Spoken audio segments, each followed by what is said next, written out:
By the way, that is a taco truck and I'm getting extremely hungry. Now, because I just got paid cash, drove these people around, did a couple of stops before the airport. Thank you very muchas muchachos, $300. Not bad for Westlake to LAX, and 1 or 2 stops on the way, picking up another couple of family members, and then getting a few like sandwiches at Gelson's. I'll take it. I'll take $300. There it goes. The tacos are going, but it's blue skies. It was raining early on. So here's what I want to share with you. I give the client 3 choices, 3 different types of cars, right? Because I do have some people that are more like budget bookers. They have a lot of money, but they still look at their budget, especially when it comes to children. And that's when I usually bring out the Toyota Sienna, which is phenomenal, 34 miles MPG, right? And I give them a good price. Now, the Toyota Sienna price that I give them for the same trip is probably about $25 less than the Cadillac or the Suburban, which I also drive. And, if they want that premium vehicle, mainly my Calabasas and Hidden Hills clients want that vehicle, that's what they get, because that is what they are paying for. So options. Now the other third option is super high-end sedan, luxury sedan, of which I also have a few, and got rid of the Bentley that I had several years ago. Got rid of that one, just too many mechanical problems.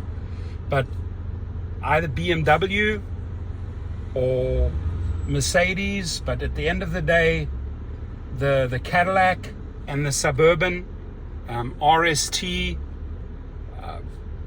those truly are more like the premium vehicles that I drive, and I just demand more.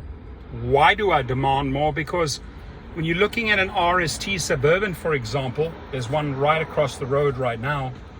No, that's not an RST, but that's getting 15 miles on street driving, about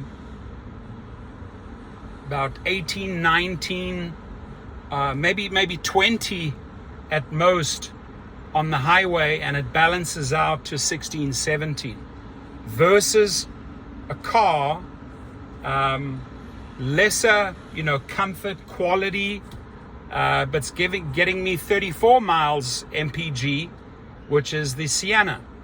And what is the difference in price? Well, it's only $25, and that $25, my attitude is, it's basically covering the gas.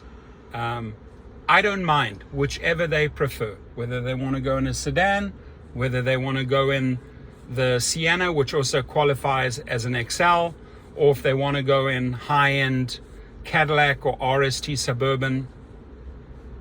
Whatever they want, they get, I can offer. That's the beauty. Now, when it comes to leasing out the vehicles, I always suggest a Suburban diesel, purely because that's a car you'll get 300 to 400,000 miles. And by the way, everything that I've spoken about in this video, from the first second, everything you can get in the course, in the Gig Rocket course, in my private chauffeur course, which I also throw in the fleet course. Like, what cars should you own or buy if you want to run a fleet and maximize your profits? I've tried them all out, even way in the day with the early shitty Nissan Leafs that were barely getting 150, 160 miles on a charge, that electric vehicle. I got them dirt cheap. I mean, I'm talking like $4,000 each at the auction, but they were crap. I found out the hard way. Really didn't help my drivers, because find themselves doing a trip and back, and then they got to charge again, a trip and back, and then they got to charge again. So those vehicles were a complete waste of time for me, the operator, or for the driver. Sold them for more than I bought them at the auction, but those cars did not last long in my fleet. What cars have I kept the longest? I gotta say, the Suburbans have been the most loyal vehicles. Easy to work on the suspension, easy to work on the motor, easy to switch out a transmission if you need to. It's a very, very simple, either 5.3 or 6.2 liter V8, easy to work on. Diesel, way more complicated when it comes to sort of like the 100,000 mile, the higher mileage services. The diesels start becoming a little bit more expensive, but you're getting at least 150,000 miles more on the back end from a diesel. So in the course, we talk about one of the 22 modules, we talk about the vehicles that you should be driving. And in fact, I actually look at multiple cities. I look at European cities, I look at American cities, I look at American metropolitan cities. And, you know, that's based on years and years of feedback. What works best in what market and city? If you're in LA, it's a complete no-brainer. Most of the private drivers, I look around me, they're either driving in Suburbans or Cadillacs. You don't have to really spend that extra money on a 600D Cadillac. There's one again right across, there's two of them right across the road as I'm speaking, and there's two Suburbans on my left and two Cadillacs on my right. How funny is that? I also see someone who's using a Range Rover. Would not advise using a Range Rover as a private vehicle.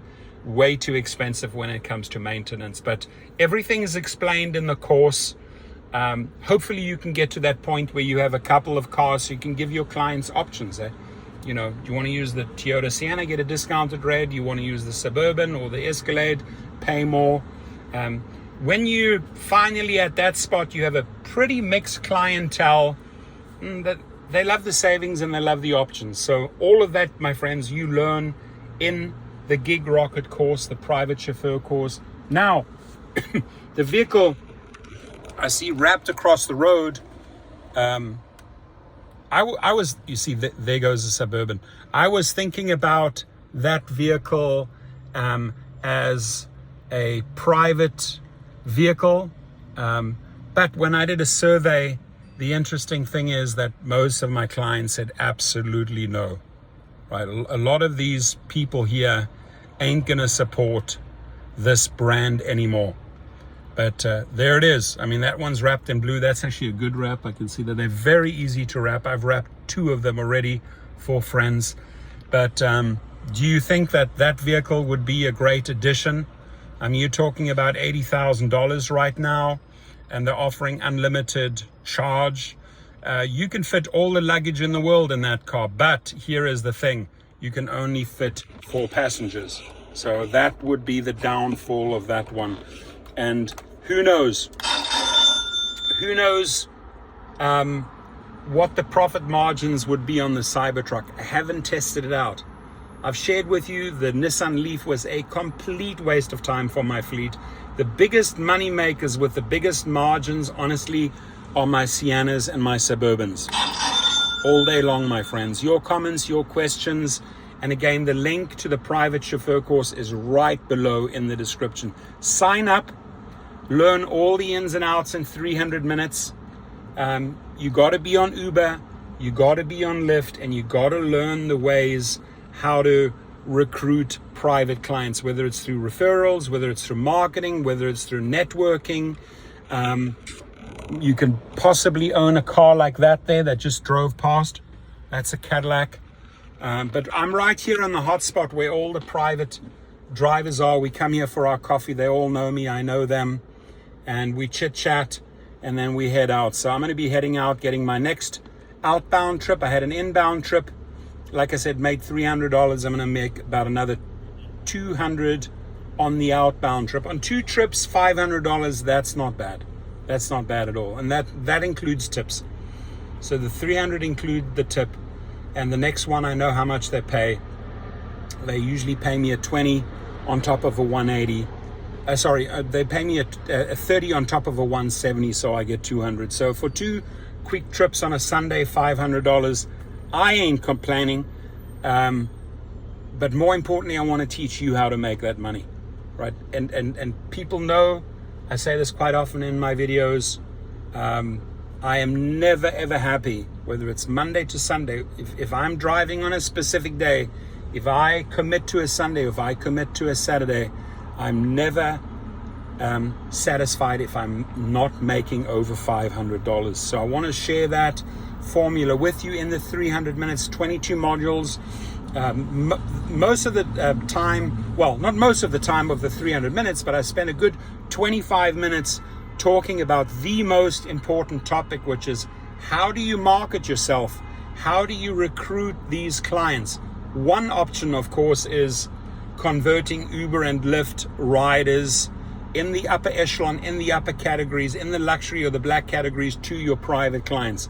I teach you that in great detail. So it's the best money you'll spend, $69, to triple, quadruple your Uber and Lyft income, right? Because right now, it doesn't matter what category you're driving in, maybe with the exception of XL, but whether you're in X or in the upper echelons, you are not making money on Uber and Lyft. So please be smart, work smart, don't work hard. Add that dimension of private driving to your mix. So you're on 3 platforms, Uber, Lyft, and private clients. And on top of that, once you know the formula, once you are a self-sufficient one-man show driver, you can now start recruiting other drivers and bring them in under your fleet and add vehicles and almost become like a Hertz or an Avis or a car rental company for Uber and Lyft drivers and lease out these vehicles at $600-700 a week. It's good money, my friends. The ROI, the return of investment on fleets is insane. Make way more money than any of the apartments or commercial buildings that I own. Make more money leasing out vehicles. Listen to that again. Make more money than leasing out vehicles than renting out apartments. No brainer. Ask me how, leave your comments below. Thank you.